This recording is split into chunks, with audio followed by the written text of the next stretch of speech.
అండి, నేను మీ యశ్మిత. ETV life ఆధ్యాత్మిక ఛానల్ జీవన యోగ కార్యక్రమానికి మీ అందరికీ స్వాగతం.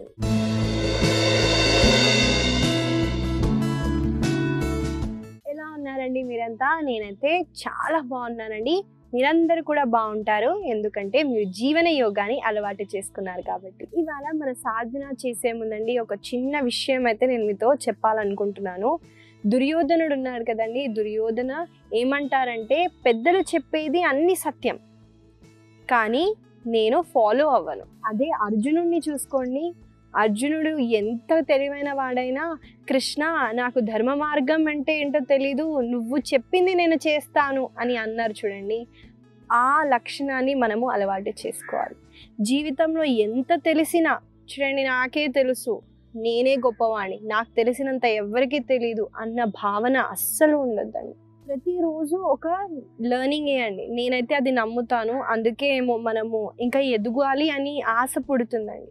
ఎప్పుడు యాక్సెప్టెన్స్, నేర్చుకోవాలి అన్న భావనతోనే మనము ముందుకు సాగాలి. అప్పుడే మనము గొప్ప వ్యక్తులం అవుతామండి. నాలెడ్జ్ పరంగా ఎక్కువగా మనము నేర్చుకోవచ్చు. అన్నీ తెలుసు అన్న భావనతో ఉంటే మనం ఏం నేర్చుకోలేమండి, అది వేస్ట్. కాబట్టి నేను కూడా మీతో యోగాని టీచ్ చేస్తూ నేను చాలా విషయాన్ని నేను లోపల నేర్చుకుంటున్నానండి. మీరు ఇంకా మీ సాధనాన్ని ముందుకు సాగిస్తారని ఆశిస్తూ ఇవాళ మన సాధనాన్ని స్టార్ట్ చేసేద్దాం. ముందుగా మనము సిట్టింగ్ వార్మప్స్ అయితే ఇవాళ చేద్దామండి.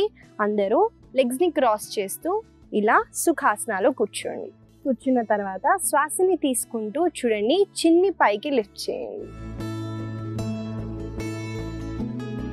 శ్వాసని వదిలేటప్పుడు చిన్ టు ద చెస్ట్ ఇవ్వండి. చిన్న తర్వాత శ్వాసని తీసుకుంటూ మీ చిన్ని కుడి వైపున తీసుకెళ్తూ మళ్ళీ శ్వాసని వదులుతూ మళ్ళీ తీసుకుంటూ ఎడమ వైపున వెళ్తారు.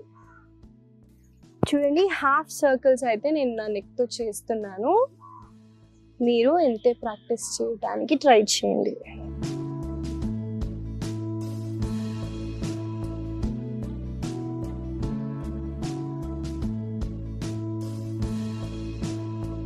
మెల్లగా సెంటర్కి వచ్చేసి రిలాక్స్ అవ్వచ్చు. చూసారు కదండి, నెక్ అన్నది చాలా ఇంపార్టెంట్ జాయింట్ అండి. మనం పడుకున్న మెత్త అన్నది సరిగ్గా లేదనుకోండి, మెడ పట్టేస్తుంది. ఆ రోజంతా దాని గురించి ఆలోచిస్తాం. ఈ నెక్ మూమెంట్స్ మనం జాయింట్స్ని ఫ్రీ చేసుకోవటం వల్ల ఎక్కువగా నెక్ పెయిన్ అన్నది మనకి అవాయిడ్ చేయొచ్చు. చూడండి, మళ్ళీ మెల్లగా రెండు చేతుల్ని ఇలా సైడ్కి పెడుతూ శ్వాసని తీసుకుంటూ పైకి మీ భుజాలని ఎత్తుతూ మళ్ళీ కిందికి డ్రాప్ చేయండి. చూడండి, షోల్డర్ రొటేషన్స్ అయితే ఇక్కడ అవుతున్నాయి.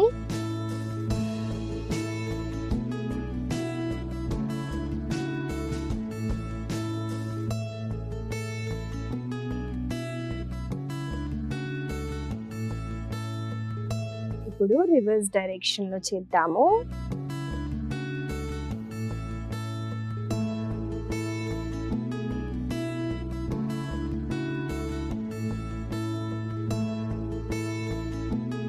మెల్లగా భుజాలని రిలాక్స్ చేయండి. ఇప్పుడు చేతు వేళ్ళని చూడండి, ఇలా స్ట్రెచ్ చేయండి. చేతు వేళ్ళు పైకి పాయింట్ చేశాయి. ఇక్కడ శ్వాసని తీసుకోండి. శ్వాసని వదిలేటప్పుడు చేతు వేళ్ళని కిందికి తీసుకెళ్ళండి. మళ్ళీ ఈ మూమెంట్ని మనము కొన్నిసార్లు చేద్దాము. నాతో పాటు మీరు చేయండి.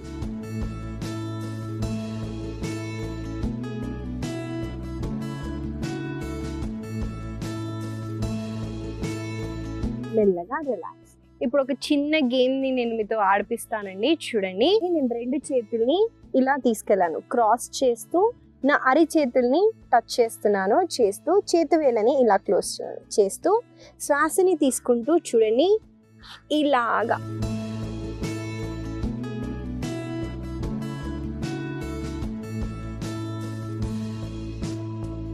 ట్రై చేసి చూడండి. ఇది మీరు చేయగలుగుతున్నారా? కొంచెంగా కష్టంగా ఉంటుంది, స్టిఫ్నెస్ ఉంటే షోల్డర్లో ఇది మీరు చేయలేరండి.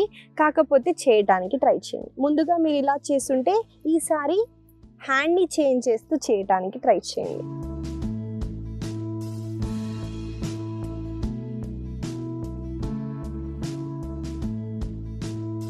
ఈ స్ట్రెచ్ వల్ల మనకి వ్రిస్ట్ దగ్గర మన వేళ్ళు మన లోవర్ హ్యాండ్, మన అప్పర్ హ్యాండ్, షోల్డర్ దగ్గర మొత్తం కంప్లీట్ హ్యాండ్కి మంచి స్ట్రెచ్ ఇస్తుంది. దీన్ని మీరు ప్రతిరోజు ఇంక్లూడ్ చేయడానికి ట్రై చేయండి. ఇవండి ఇవాళ మన వార్మప్స్. ఇవాళ మనం ఎక్కువగా అప్పర్ జాయింట్స్ మీదే చేసామండి. కుదిరితే లోవర్ జాయింట్స్ని మీరు సాయంత్రం వేళల్లో చేయడానికి ట్రై చేయండి.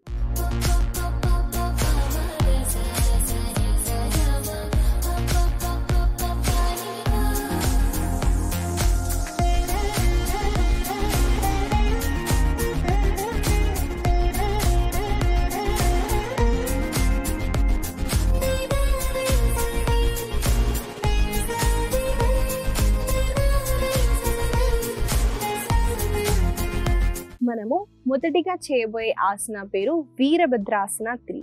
ఈ ఆసన ఎలా చేయాలో చూపిస్తాను చూడండి. మనము ఈ ఆసన చేయటానికి స్టాండింగ్ పొజిషన్ తాడాసనలో నిల్చోవాలి. కాబట్టి ఏ హ్యాండ్ సపోర్ట్ లేకుండా నిల్చోవటానికి ట్రై చేయండి.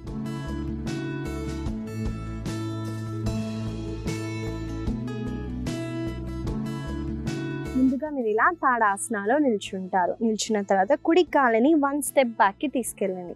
చూడండి, ఎక్కువగా డిస్టెన్స్ తీసుకుంటే మీరు బ్యాలెన్స్ చేయలేరు అనమాట. కాబట్టి ఒక స్టెప్పే తీసుకెళ్తూ శ్వాసని తీసుకుంటూ 2 చేతుల్ని పైకి ఎత్తండి. శ్వాసని వదిలేటప్పుడు చూడండి, కుడి కాళ్ళని పైకెత్తుతూ మీ పై భాగాన్ని ముందుకి బెండ్ చేయడానికి ట్రై చేయండి. మళ్ళీ శ్వాసని తీసుకుంటూ పైకి లిఫ్ట్ అవుతారు. చూసారు కదండి, వీరభద్రాసన 3 ఎలా చేయాలో మీకు చూపించాను. ఈ ఆసన ఒక బ్యాలెన్సింగ్ ఆసన అండి. ఈ ఆసన చేయడానికి మనం ఒక కాళ్ళ పైన బ్యాలెన్స్ చేస్తున్నాము. కాబట్టి కాన్సన్ట్రేషన్, ఫోకస్ అన్నది బాగా పెరుగుతుందండి. ఈ ఆసనాన్ని మీరు కాళ్ళు ఎంతైతే అంత లిఫ్ట్ చేయడానికి ట్రై చేయండి. కుదరకపోతే గోడకి దగ్గరికి వెళ్తూ గోడ సపోర్ట్ తీసుకొని కూడా మీ పై భాగాన్ని బెండ్ చేస్తూ కాళ్ళని లిఫ్ట్ చేయడానికి ట్రై చేయండి. దీనివల్ల మన కాళ్ళ కండరాలు కూడా చాలా స్ట్రెంథన్ అవుతాయి. మనము ఈ ఆసనాన్ని కొన్నిసార్లు చేద్దాము. నాతో పాటు మీరు చేయండి.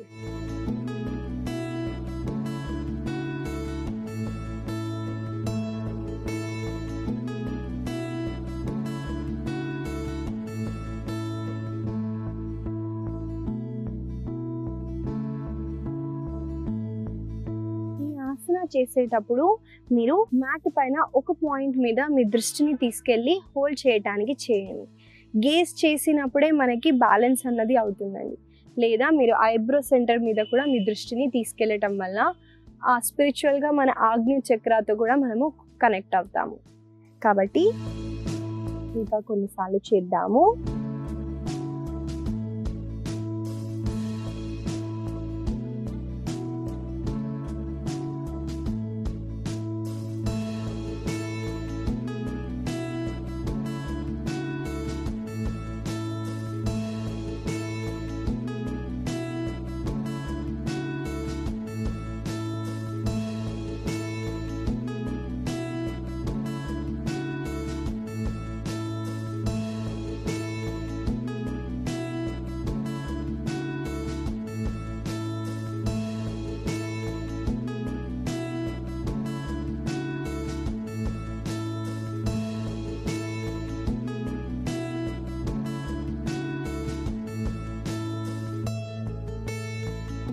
ఇదండి వీరభద్రాసన 3. ఈ ఆసనాన్ని కూడా మీరు గుర్తుపెట్టుకొని ప్రతిరోజు పొద్దున్న సాయంత్రం వేళల్లో ప్రాక్టీస్ చేయడానికి ట్రై చేయండి. మనము తర్వాత చేయబోయే ఆసన పేరు గోముఖాసన.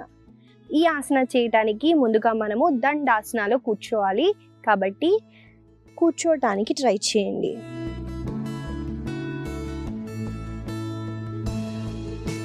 ముందుగా మీరు ఇలా దండాసనలో కూర్చుంటారండి.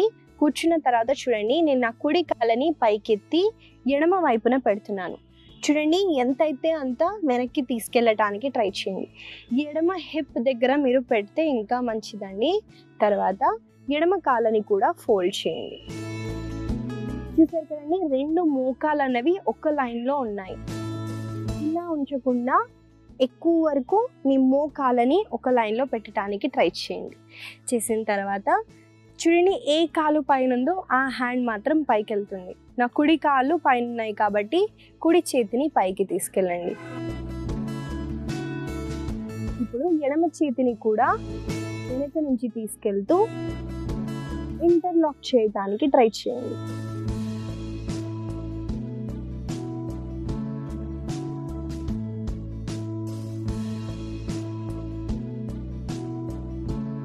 మెల్లగా ముందుగా చేతుల్ని రిలాక్స్ చేస్తూ కాళ్ళని మీరు రిలాక్స్ చేయండి.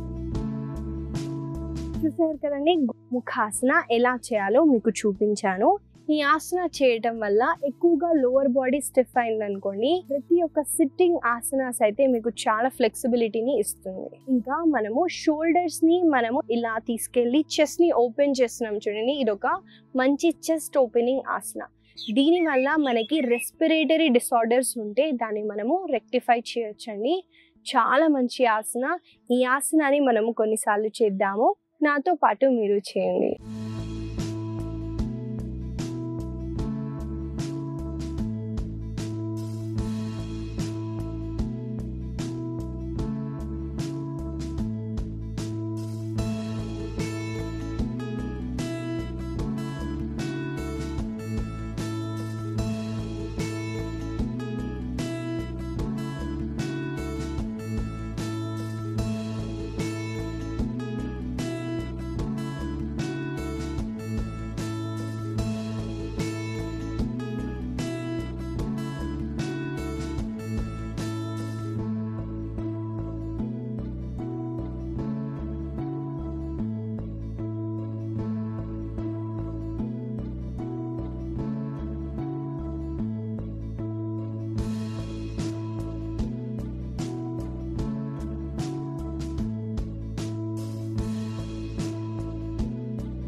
మెల్లగా మీ చేతులని కాళ్ళని రిలాక్స్ చేయండి. ఇదండి గోముఖాసన.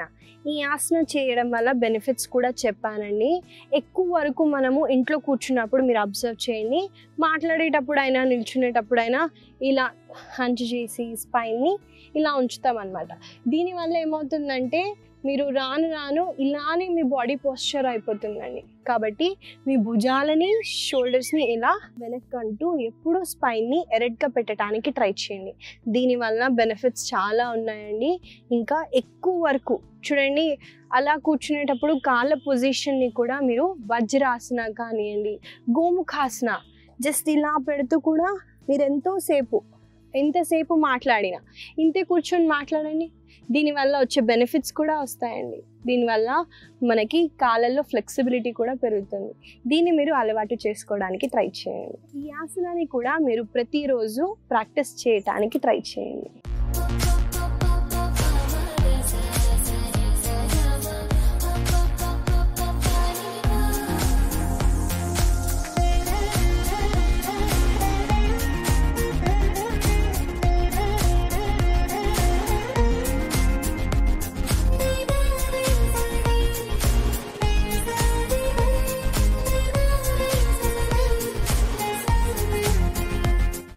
యోగాకి తిరిగి స్వాగతం.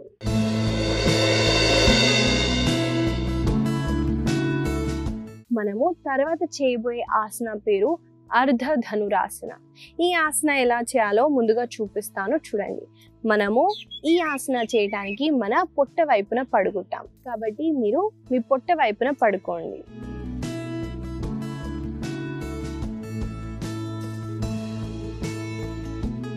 చూసారు కదండి, ముందుగా మీరు ఇలా పొట్ట వైపున పడుకుంటారు. పడుకున్న తర్వాత చూడండి, నేను నా కుడి కాళ్ళని ఫోల్డ్ చేస్తున్నాను. కుడి కాళ్ళని మీ కుడి చేతితో హోల్డ్ చేయండి. చేస్తూ ఎడమ చేతిని చిన్ ముద్రలో పెట్టండి. చూడండి, నా బొటన వేలు చూపుడు వేలు టచ్ చేసి శ్వాసని తీసుకుంటూ మీరు రెండు కాళ్ళని చేతుల్ని పైకి ఎత్తడానికి ట్రై చేయండి.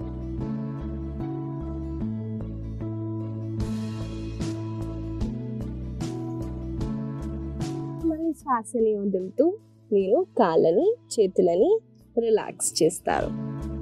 నేను రెండు కాళ్ళని రెండు చేతుల్ని పైకెత్తానండి. సేమ్ అలానే ప్రాక్టీస్ చేయడానికి ట్రై చేయండి. ఈ ఆసనాన్ని మనము కొన్నిసార్లు చేద్దాము. నాతో పాటు మీరు చేయండి.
శిఖరాసనాలు రెస్ట్ చేయండి.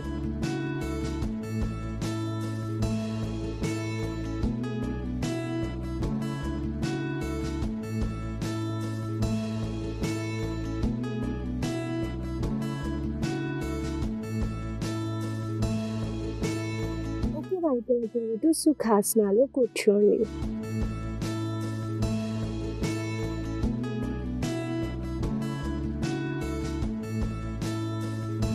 ఇదండి అర్ధధనురాసన. ఈ ఆసన చేయటం వల్ల బ్యాక్ బెండింగ్ ఆసన అండి. మీ బ్యాక్ మజిల్స్ ఉన్నవి చాలా స్ట్రెంగ్త్ అవుతాయి. మనము టార్సోని పైకి ఎత్తుతున్నాం చూడండి. మనము హ్యాండ్స్ని వెనక్కి తీసుకెళ్తూ మన షోల్డర్ మొబిలిటీని కూడా ఇంక్రీజ్ చేస్తున్నాము. చెస్ట్ని బాగా ఓపెన్ చేస్తున్నాము. ఈ ఆసన చేయటం వల్ల బెనిఫిట్స్ అయితే మీకు చెప్పానండి. ఈ ఆసనాన్ని మీరు ప్రతిరోజు పొద్దున్న సాయంత్రం వేళల్లో ప్రాక్టీస్ చేయడానికి ట్రై చేయండి.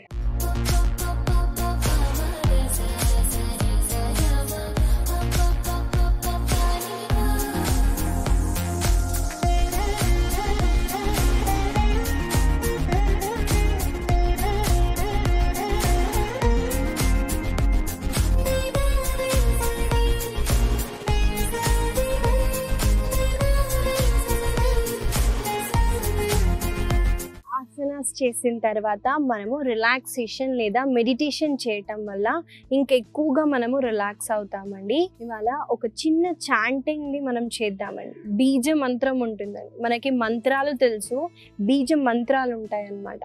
అలాంటి మంత్రంలో, బీజ మంత్రంలో రమ్ అన్న శబ్దం చాలా గొప్పమైన శబ్దం అండి. ఈ శబ్దం వల్ల మన మణిపుర చక్రాన్ని మనము యాక్టివేట్ చేయొచ్చు, నావెల్ సెంటర్. కాబట్టి ఈ రమ్ అన్న బీజ మంత్రాన్ని కొన్నిసార్లు మనము జపిద్దాము. నాతో పాటు మీరు జపించండి. చూడండి, సుఖాసన, సిద్ధాసన ఏ పోస్చర్లో అయినా మీరు కూర్చోవచ్చు. స్పైన్ ఎరెక్ట్ చేస్తూ శ్వాస మీద దృష్టి తీసుకెళ్తూ కళ్ళని మూయండి.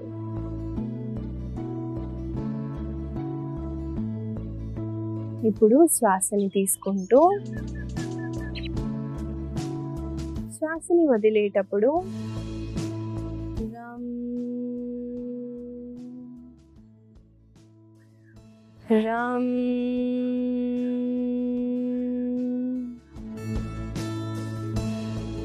రమ్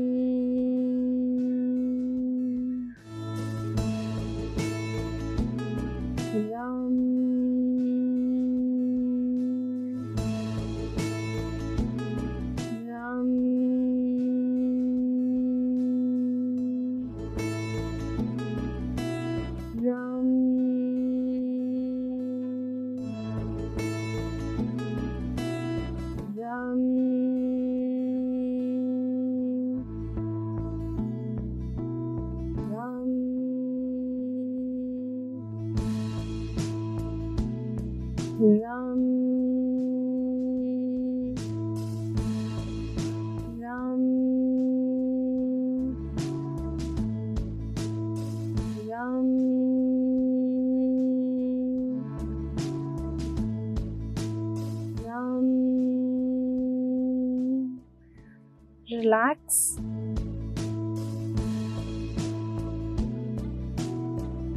అలా స్టిల్గా బాడీలో ఏం జరుగుతుందో అబ్జర్వ్ చేయడానికి ట్రై చేయండి.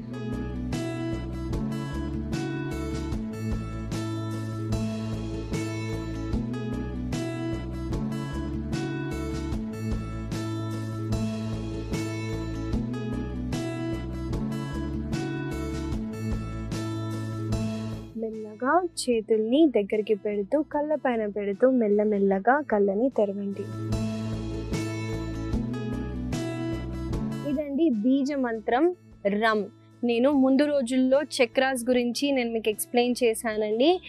చక్రాలు, మణిపుర చక్ర అయిన బీజ మంత్రాన్ని, రమ్ అన్న శబ్దాన్ని మనం ఇవాళ జపించాము.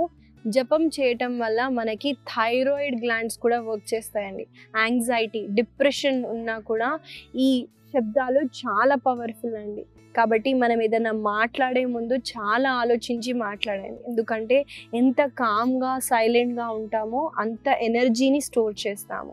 అందుకే చూడండి, పాత రోజుల నుంచి మౌన వ్రతాలు చేసేవారు. అది పిచ్చితనం కాదండి, వాళ్ళు ఎనర్జీని సేవ్ చేసుకునే వాళ్ళు. అలా మనము అవసరం ఉన్న దగ్గర మాట్లాడుతూ మన ఎనర్జీని సేవ్ చేస్తూ ఇంకా ఆరోగ్యంగా ఆనందంగా ఉందాం. ఇవండి ఇవాళ మన కొన్ని ఆసనాస్ చేసాము, మనము బీజ మంత్రాన్ని జపించాము కూడా. ఈ ఆసనాస్ని, ఈ టెక్నిక్స్ని మీరు గుర్తుపెట్టుకొని ప్రతిరోజు ప్రాక్టీస్ చేయడానికి ట్రై చేయండి. ఇవాళ నేను మీకు ఇచ్చే చిన్న సలహా ఏంటంటే అండి, ఎక్కువగా ఫంక్షన్స్కి వెళ్ళినప్పుడు లేదా ఇంట్లోనే మనము అనవసరంగా తింటూ ఇండైజెషన్ అయిపోతుందండి. ఫుడ్ అన్నది డైజెస్ట్ అవ్వదు. అలాంటప్పుడు ఏమవుతుందంటే కడుపులో ఇబ్బంది, ఛాతీలో మంటగా, తలలో నొప్పిగా ఉంటుందండి. అలాంటి సమయంలో ఏం చేయాలో నేను మీకు ఇవాళ చెప్పబోతున్నాను. మీరు మాలాసనాలో కూర్చోండి. గోరువెచ్చైన నీళ్ళని కొంచెం ఉప్పేసి, చూడండి 1 లీటర్ అంత వాటర్లో మీరు 2 టేబుల్ స్పూన్ సాల్ట్ వేస్తారనమాట. ఆ క్వాంటిటీని మీరు చూసుకొని వాటర్ తాగండి, బాగా తాగండి. ఆ టైంలో మీకు వామిట్ వచ్చేలాగా ఉంటుంది, కానీ మొత్తం వాటర్ని తాగడానికి ట్రై చేయండి. ఇది అయిపోయిన తర్వాత ఇంకో 2 లీటర్స్ ఎంతైతే అంత వాటర్ని తాగి చూడండి, స్క్వాటింగ్ పొజిషన్లో ఉంటూ మీరు మొత్తం వామిట్ చేయండి. చూడండి, ఇలా చేయటం వల్ల డైజెస్ట్ కానీ ఫుడ్ ఉన్న, బైల్ ఉన్న, మీ కడుపులో మ్యూకస్ ఉన్న, ఛాతీ భాగంలో మ్యూకస్ ఉన్న మొత్తం బయటికి వచ్చేస్తుందండి. దీనివల్ల టాక్సిన్స్ అన్నవి బాడీ నుంచి పోతాయి. అప్పుడప్పుడు వామిట్స్ వచ్చినా, మనకి లూజ్ మోషన్స్ అయినా మనము చాలా భయపడిపోతామండి. కాదండి, దానివల్ల క్లీనింగ్ అవుతుంది లోపల. ఏం పర్లేదండి, మీరు ఇలా ఇబ్బంది పడినప్పుడు దీన్ని చేయటానికి ట్రై చేయండి. ఈ చిన్న సలహా మీకు ఉపయోగపడుతుందని ఆశిస్తూ మళ్ళీ కలుద్దాం.